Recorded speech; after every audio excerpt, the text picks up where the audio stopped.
नमस्कार दोस्तों, सरफास सीरीज में आपका स्वागत है। तो आज हम फिर आप लोग के लिए साइंस यानी विज्ञान का मास्टर डिवीजन क्लास लेकर आ गए हैं और इसमें जितने भी क्वेश्चन सेट किए गए हैं आपके एग्जाम के पॉइंट ऑफ व्यू से सभी क्वेश्चन इंपॉर्टेंट है। तो चलिए इस क्लास की शुरुआत करने से पहले बता दें, जो लोग अभी हमारे चैनल पर नए हैं आप हमारे चैनल को सब्सक्राइब कर लीजिए और घंटे के बटन को दबा दीजिए। तो चलिए इस क्लास की शुरुआत करते हैं। तो पहला क्वेश्चन है कि एड्स किसके कारण फैलता है। तो ऑप्शन में हाथ मिलाने से, एक साथ भोजन करने से, पक्षी से, शारीरिक संपर्क से। तो देखिए एड्स किसके कारण फैलता है। तो एड्स जो है आपको शारीरिक संपर्क से फैलता है। आपको बता दें कि आप किसी मेल या फीमेल के साथ अगर फिजिकल रिलेशन बनाते हैं या उसके साथ चुंबन करते हैं और उनमें से किसी एक को भी एड्स है, ठीक है, तो दोनों को संभावना रहता है कि इसे फैल जाए, क्योंकि देखिए आपको फिजिकल रिलेशन में या चुंबन में जो है ब्लड संपर्क की संभावना रहती है। तो इसीलिए जो है एड्स पीड़ित व्यक्ति से या एड्स पीड़ित महिला से जो है सेक्सुअल संबंध नहीं बनाना चाहिए या उसके साथ चुंबन नहीं करना चाहिए। उसके बाद देखिए इसमें जितने भी है या आपको हाथ मिलाने से, एक साथ भोजन करने से, पक्षी से जो है आपको एड्स नहीं फैलता है। और एड्स जो है आपको विषाणु के कारण होने वाला रोग है और इसमें जो है प्रतिरोधक क्षमता कमजोर हो जाता है और जिसको एड्स हो जाता है उसको जो है 100 प्रकार का बीमारी पकड़ लेता है, ठीक ना। अब चलिए अगला क्वेश्चन देखते हैं। अगला क्वेश्चन है कि हरित बाली रोग किस फसल से संबंधित है। तो ऑप्शन में धान, मूंगफली, बाजरा, इनमें से कोई नहीं। तो देखिए हरित बाली रोग किससे संबंधित है। तो बाजरा से संबंधित है। अब सभी ऑप्शन को देख लेते हैं। तो देखिए खैरा रोग जो है धान से संबंधित है और टिक्का रोग जो है मूंगफली से संबंधित है। अब चलिए अगला क्वेश्चन देखते हैं। अगला क्वेश्चन है कि हाइड्रोजन बम किसने विकसित किया। तो ऑप्शन में Edward Teller, Robert Oppenheimer, Benjamin Franklin, इनमें से कोई नहीं। तो देखिए हाइड्रोजन बम किसने विकसित किया था। तो एडवर्ड टेलर ने किया था। आपको बता दें कि हाइड्रोजन बम जो है आपको नाभिकीय संलयन के सिद्धांत पर कार्य करता है। उसके बाद देखिए परमाणु बम को किसने विकसित किया। तो रॉबर्ट ओपनहीमर ने किया था विकसित। और परमाणु बम जो है नाभिकीय विखंडन के सिद्धांत पर कार्य करता है और त्वरित चालक के आविष्कार जो है बेंजामिन फ्रैंकलिन ने किया था। अब चलिए अगला क्वेश्चन देखते हैं। अगला क्वेश्चन है कि ध्वनि का वेग सबसे अधिक किसमें होता है। तो ऑप्शन में इस्पात, पानी, गैस, इनमें से कोई नहीं। तो देखिए ध्वनि का वेग जो है सबसे अधिक इस्पात में होता है और सबसे कम जो है गैस में होता है। आपको बता दें कि निर्वात में जो है ध्वनि का वेग 0 होता है, क्योंकि देखिए ध्वनि के वेग को चलने के लिए माध्यम की आवश्यकता होती है और निर्वात में जो है कोई भी माध्यम नहीं होता है, इसलिए वहाँ ध्वनि का वेग 0 होता है। अब चलिए अगला क्वेश्चन देखते हैं। अगला क्वेश्चन है कि आत्महत्या की थैली किसे कहते हैं। तो ऑप्शन माइटोकॉन्ड्रिया, राइबोसोम, लाइसोसोम, इनमें से कोई नहीं। तो देखिए आत्महत्या की थैली किसे कहा जाता है। तो लाइसोसोम को कहा जाता है और कोशिका का पावर हाउस जो है माइटोकॉन्ड्रिया कहा जाता है और प्रोटीन की फैक्ट्री जो है राइबोसोम को कहा जाता है। और आप लोगों को क्लास अच्छा लगता हो तो प्लीज़ वीडियो को लाइक कीजिए, हमें सपोर्ट कीजिए, अपने दोस्तों में भी इस क्लास को शेयर कर दीजिए। और देखिए आप लोग का जो है एग्जाम कैंसिल हो गया है। अब आपके पास जो है पर्याप्त 20 से 25 दिन समय है, क्योंकि आपका एग्जाम जो है आपको 15 तारीख से बाद ही होगा, क्योंकि 15 तारीख तक MTS का एग्जाम है, इसीलिए उसके बाद ही एग्जाम डेट आएगा। तो आप लोग मन से पढ़िए, क्योंकि आपके पास कम से कम 25 दिन है। तो आप लोग कहीं से भी कोताही नहीं कीजिए पढ़ने में, क्योंकि फिर कंपटीशन बढ़ेगा। समझिए कि 2-4 नंबर कंपटीशन फिर बढ़ जाएगा कट ऑफ, क्योंकि देखिए फिर बच्चे पढ़ेंगे और अपनी तैयारी को बेहतर बनाएंगे। तो इसलिए आप लोग भी तैयारी में कमी नहीं कीजिए। अब चलिए अगला क्वेश्चन देखते हैं। अब अगला क्वेश्चन है कि ऊष्मा का सबसे अच्छा चालक है। तो ऑप्शन में तांबा, एल्यूमिनियम, सोना, चांदी। तो देखिए ऊष्मा का सबसे अच्छा चालक कौन हो जाएगा। तो चांदी हो जाएगा। और विद्युत का भी सबसे अच्छा चालक जो है चांदी होता है। आपको बता दें कि सबसे ज़्यादा तन्य धातु कौन होता है। तो सोना होता है। आप सोना को बहुत ज़्यादा न मार सकते हैं या बहुत ज़्यादा पीट के चादर बना सकते हैं। अब चलिए अगला क्वेश्चन देखते हैं। अगला क्वेश्चन है केंचुआ और जोक किस संघ का जंतु है। तो ऑप्शन में आर्थ्रोपोडा, सरीसृप, स्तनधारी, एनिलिडा। तो देखिए केंचुआ और जोक जो है एनिलिडा संघ का जंतु है। और आपको बता दें कि इस पृथ्वी पर जो है सबसे बड़ा जंतु जगत कौन है। तो आर्थ्रोपोडा संघ है। और इसमें कौन कौन जीव आता है, जैसे देखिए रेशम कीट हो गया, मधुमक्खी हो गया, लाही हो गया, कीट हो गया, दीमक हो गया, मच्छर हो गया, यह सभी आपको आर्थ्रोपोडा संघ में आता है। उसके बाद देखिए सरीसृप वर्ग में आपको हो गया सांप हो गया, घड़ियाल हो गया, मगरमच्छ हो गया, छिपकली हो गया, यह सभी आपको सरीसृप वर्ग में आता है। उसके बाद देखिए स्तनी वर्ग में आता है मानव हो गया, यानी जितने भी जीव अपने बच्चों को दूध पिलाता है वह सभी आपको स्तनधारी वर्ग में आता है। या फिर आपको व्हेल मछली हो गया। और आपको हम कई बार बताए हैं कि स्तनधारी के हृदय में 4 कोष्ठक पाया जाता है। अब चलिए अगला क्वेश्चन देखते हैं। अगला क्वेश्चन है कि निकट दृष्टि दोष में किस लेंस का उपयोग होता है या प्रयोग होता है। तो ऑप्शन में अवतल लेंस, उत्तल लेंस, उपयुक्त दोनों, इनमें से कोई नहीं। तो देखिए निकट दृष्टि दोष में जो किस लेंस का प्रयोग होता है तो अवतल लेंस का प्रयोग होता है। आपको बता दें कि निकट दृष्टि दोष में जो है निकट की वस्तु दिखाई देता है और दूर की वस्तु नहीं दिखाई देता है। उसके बाद देखिए उत्तल लेंस में जो है दूर की वस्तु यानी दूर दृष्टि दोष में जो है आपको दूर की वस्तु दिखाई देता है और निकट की वस्तु नहीं दिखाई देता है, और इसके उपचार में जो है उत्तल लेंस का उपयोग किया जाता है। अब चलिए अगला क्वेश्चन देखते हैं। अगला क्वेश्चन है कि सेरीकल्चर किससे संबंधित है। तो ऑप्शन में रेशम उत्पादन, मछली उत्पादन, मधुमक्खी उत्पादन, अंगूर उत्पादन।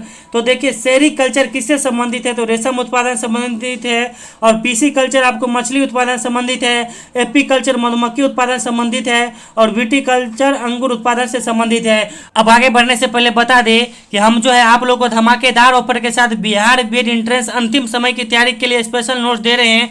और देखिए जो नोट्स हम पहले आपको 99 रुपये में दे रहे थे वही नोट्स जो है अब मात्र 49 रुपये में दे रहे हैं, क्योंकि देखिए अब आपके पास जो है पर्याप्त 25 दिन समय है। तो आप लोग कहीं से भी कोताही नहीं कीजिए तैयारी में, क्योंकि देखिए अब थोड़ा कंपटीशन बढ़ेगा 4-5 नंबर, क्योंकि फिर बच्चे तैयारी करेंगे और उनके पास समय मिल गया। तो इसीलिए आप लोग मेरा नोट जरूर लीजिए और अपने तैयारी को बेहतर बनाइए। और जो भी पहले से मेरे साथ जुड़े हुए हैं उनको और एक्स्ट्रा नोट्स दिया जाएगा, और जो भी नया स्टूडेंट मेरे साथ जुड़ेंगे उनको तो दोनों नोट्स मिलेगा ही। तो इसीलिए ये मेरा नंबर है 7050387142, यह मेरा व्हाट्सएप नंबर है और गूगल पे फोन पे भी नंबर है। तो आप इस पे 49 रुपये पेमेंट करके आप मेरे साथ जुड़ जाइए और अपने तैयारी को बेहतर बनाइए, ठीक है। अब चलिए अगला क्वेश्चन देखते हैं। अगला क्वेश्चन है कि फीमर हड्डी कहाँ होता है। तो ऑप्शन में पैर में, नाक में, जांघ में, इनमें से कोई नहीं। तो देखिए फीमर हड्डी कहाँ पाया जाता है तो जांघ में पाया जाता है, और शरीर की सबसे बड़ी हड्डी भी जो है फीमर हड्डी होती है। आपको बता दें कि टिबिया नामक हड्डी जो है पैर में पाई जाती है, और शरीर की सबसे छोटी हड्डी जो है मध्य कर्ण की यानी जो है मध्य कर्ण में होती है। उसके बाद बता दें कि उपास्थि जो है आपको नाक में पाया जाता है। अब चलिए अगला क्वेश्चन देखते हैं। अगला क्वेश्चन है कि हीमोग्लोबिन का कार्य है। तो ऑप्शन में ऑक्सीजन का वहन, प्रोटीन का वहन, कार्बोहाइड्रेट का वहन, इनमें से कोई नहीं। तो देखिए हीमोग्लोबिन का कार्य क्या होता है तो ऑक्सीजन का वहन होता है। आपको बता दें कि हीमोग्लोबिन में जो है आयरन तत्व पाया जाता है यानी लोहा पाया जाता है। और एक चीज़ और बता दें कि हीमोग्लोबिन में जो है ऑक्सीजन से ज़्यादा जो है आपको कार्बन मोनोऑक्साइड घुलनशील होता है। यह जो है आपको ऑक्सीजन से 200 गुना तेजी से जो हीमोग्लोबिन में फैलता है। और यह भी बता दें कि लाल रक्त का जीवन काल जो है 20 से लेकर 120 दिन होता है, और श्वेत रक्त का जीवन काल 2 से लेकर 4 दिन तक होता है। अब चलिए अगला क्वेश्चन देखते हैं।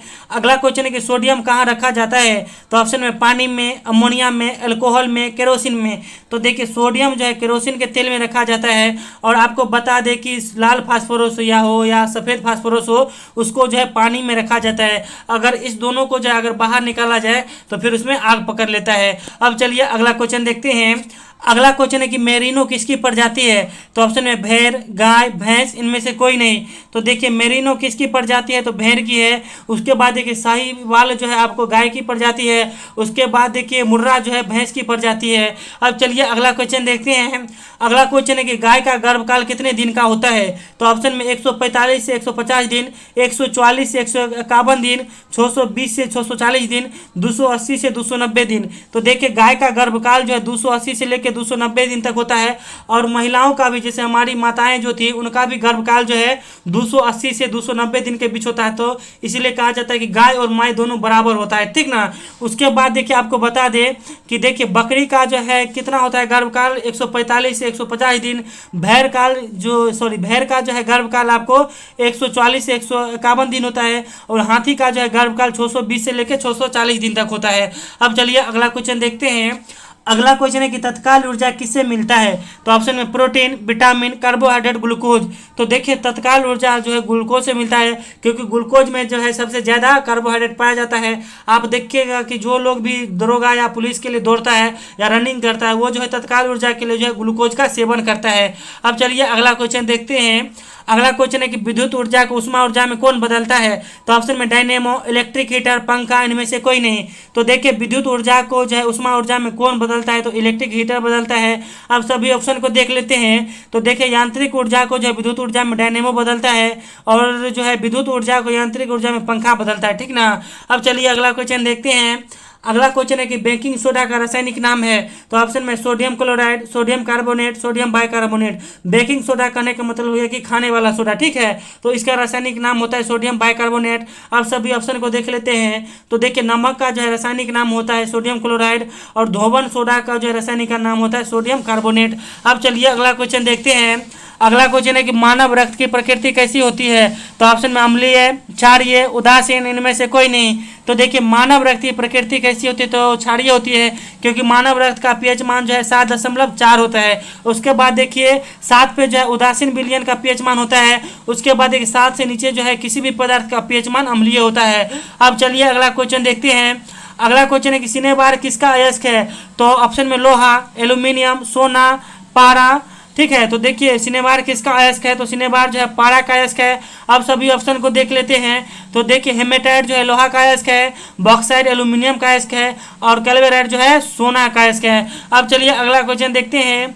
अगला क्वेश्चन है कि महिलाओं में मासिक धर्म चक्र कितने दिन का होता है। तो इस क्वेश्चन का आंसर आप लोग कमेंट बॉक्स में बताइएगा, या महिला या लड़कियों में, ठीक है। क्योंकि 12 वर्ष के बाद जो है लड़कियों में भी मासिक धर्म शुरू हो जाता है। तो आप लोग कमेंट बॉक्स में सही उत्तर दीजिएगा। हम तो हिंट देते हैं 25 दिन, 28 दिन, 30 दिन। और यह भी बताइएगा कि महिलाओं या लड़कियों में जो कौन क्रोमोसोम पाया जाता है, XX या XY। तो इसका भी आंसर आप लोग कमेंट बॉक्स में दीजिएगा। तो आप लोगों को क्लास अच्छा लगा हो तो प्लीज़ वीडियो को लाइक कीजिए, हमें सपोर्ट कीजिए, और अपने दोस्तों में भी इस क्लास को शेयर कर दीजिए। और मेरा नोट्स लेके अपनी तैयारी को जरूर बेहतर बनाइए। तो चलिए, thank you, all the best, thank you.